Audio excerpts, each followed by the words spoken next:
Hands in luck. Some men are born to good luck. All they do or try to do comes right. All that falls to them is so much gain. All their geese are swans. All their cards are trumps. Toss them which way you will. They will always, like poor puss, alight upon their legs, and only move on so much the faster. The world may very likely not always think of them as they think of themselves, but what care they for the world? What can it know about the matter?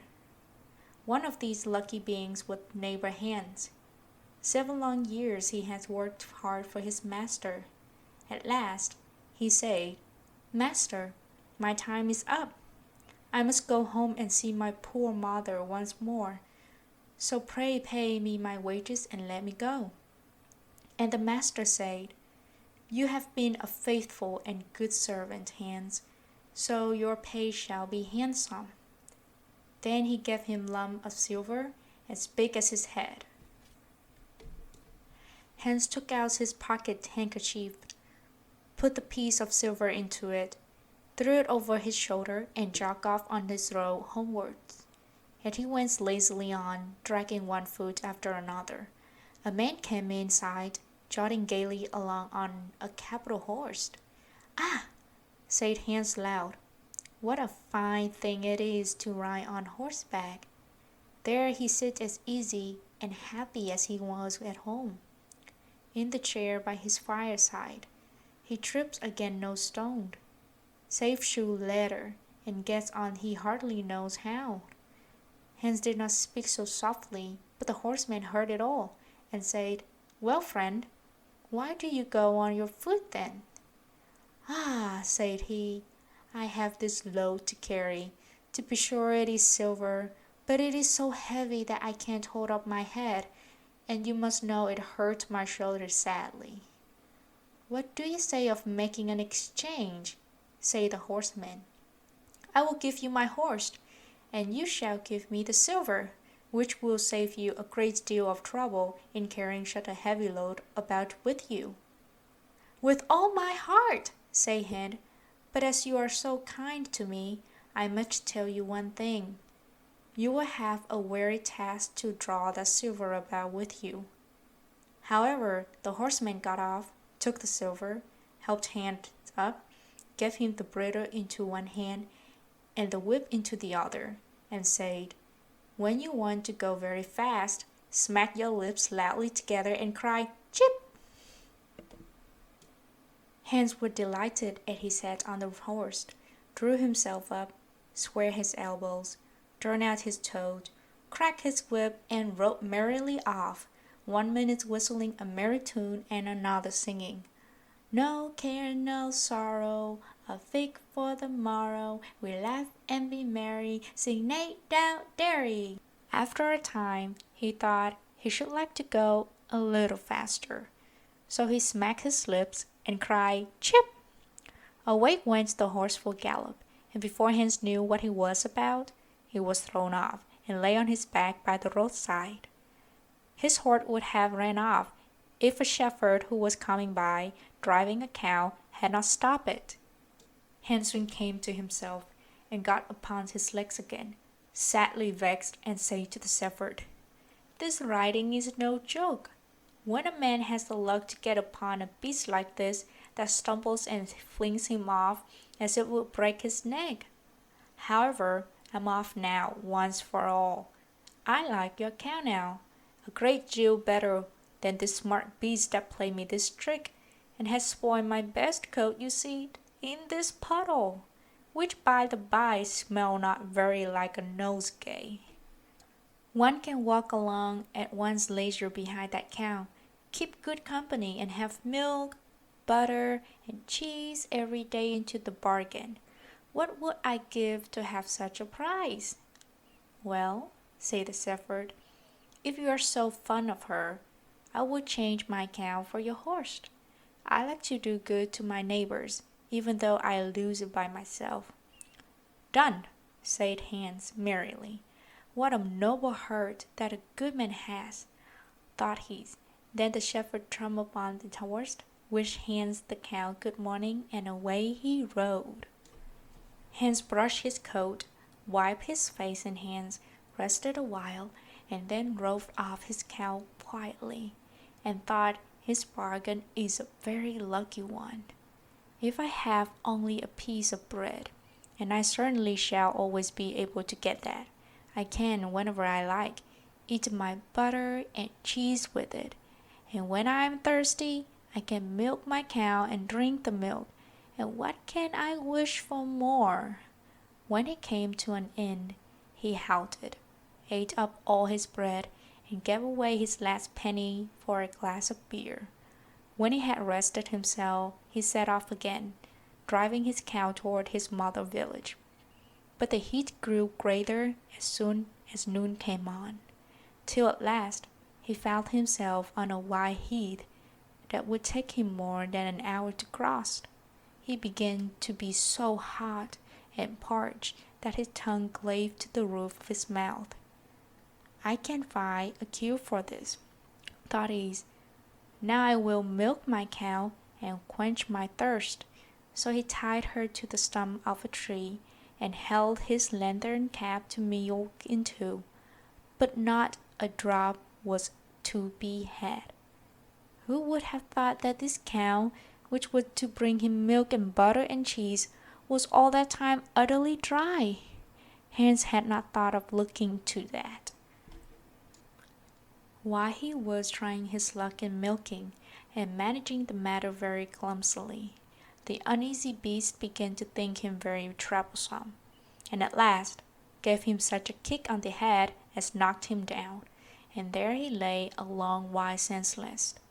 Luckily a butcher soon came by, driving a pig in a wheelbarrow. "What's the matter with you, my man?" said the butcher, as he helped him up. Hans told him what had happened, how he was dry, wanted to milk his cow, but found the cow was dry too. Then the butcher gave him a flask of ale, saying, "There, drink and refresh yourself. Your cow will give you no milk. Don't you see? She's an old beast, good for nothing but the slaughter-house." "Alas, alas!" said Hans. "Who would have thought it? What a shame to take my horse and give me only a dry cow. If I kill her, what will she be good for? I hate cow beef. It is not tender enough for me. If it were a pig now, like that fat gentleman you are driving along at his ease, one could do something with it. It would at any rate make sausage." "Well," said the butcher, "I don't like to say no when one is asked to do a kind neighborly thing. To please you, I will change, and give you my fine fat pig for the cow."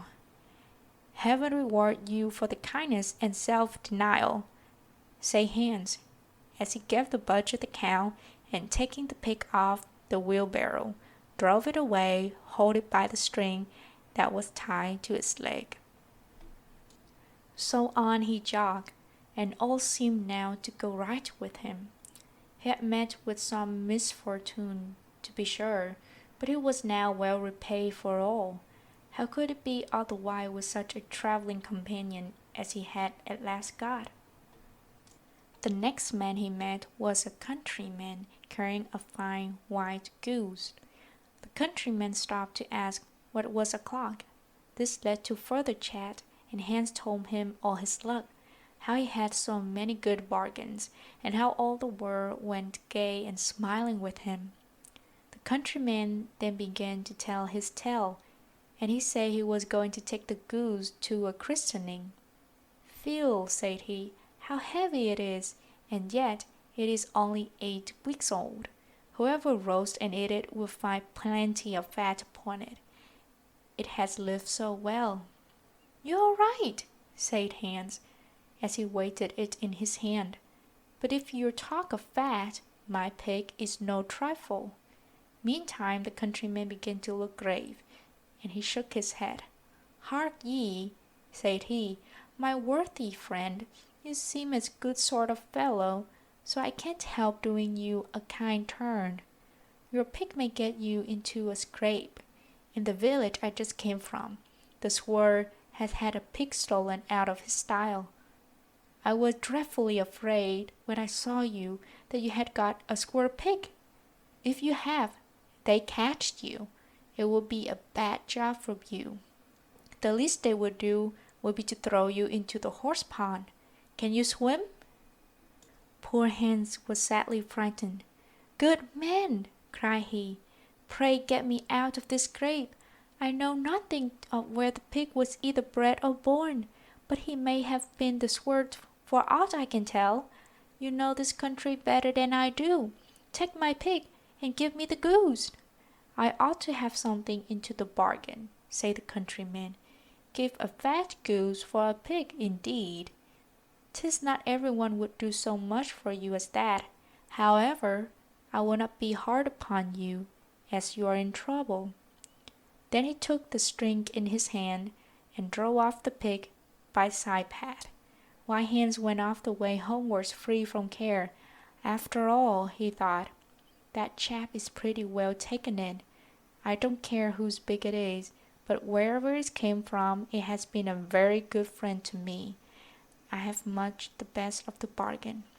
First, there will be a capital roast, then the fat will find me in goose grease for 6 months, and then there are all beautiful white feathers. I will put them into my pillow, and then I am sure I shall sleep soundly without rocking. How happy my mother will be! Talk of a pig, indeed! Give me a fine fat goose." As he came to the next village, he saw a scissor grinder with his wheel, walking and singing, "O'er hill and o'er dale, so happy I roam. Work light and live well, all the world is my home. Then who so blithe, so merry as I?" Hans stood looking on for a while, and at last said, "You must be well off, Master Grinder. You seem so happy at your work." "Yes," said the other, "mine is a golden trade. A good grinder never put his hand into his pocket without finding money in it. But where did you get that beautiful goose?" "I did not buy it. I gave a pig for it." "And where did you get the pig?" "I gave a cow for it." "And the cow?" "I gave a horse for it." "And the horse?" "I gave a lump of silver as big as my head for it." "And the silver?" "Oh, I worked hard for that 7 long years." "You have thriven well into the world hitherto," said the grinder. "Now if you could find money in your pocket whenever you put your hand in it, your fortune will be made." "Very true, but how is that to be managed?" "How? Why must you turn grinder like myself?" said the other. "You only want a grindstone, the rest will come of itself. Here is one that is but like a little the worse for wear. I would not ask more than the value of your goose for it. Will you buy?" "How can I ask?" said Hans. "I should be the happiest man in the world if I could have money whenever I put my hand in my pocket. What could I want more? There's the goose." "Now," said the grinder, as he gave him a common rough stone that lay by his side, "this is the most capital stone. Do but work it well enough, and you can make an old nail cut with it." Hans took the stone and went his way with a light heart. His eyes sparkled for joy, and he said to himself, "Surely I must have been born in a lucky hour. Everything I could want or wish for comes of itself. People are so kind. They seem really to think I do them a favor in letting them make me rich and giving me good bargains." Meantime he began to be tired, and hungry too, for he had given away his last penny to his joy at getting the cow.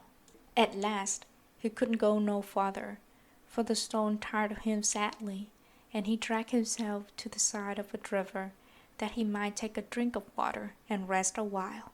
So he laid the stone carefully by his side on the bank. But as he stopped down to drink, he forgot it, pushed it a little, and down it rolled, plump into the stream.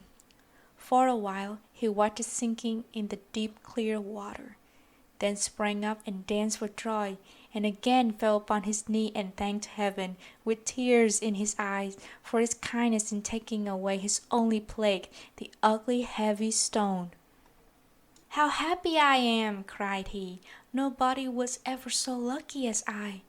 Then up he got with a light heart, free from all his troubles, and walked on till he reached his mother's house, and told her how very easy the road to good luck was.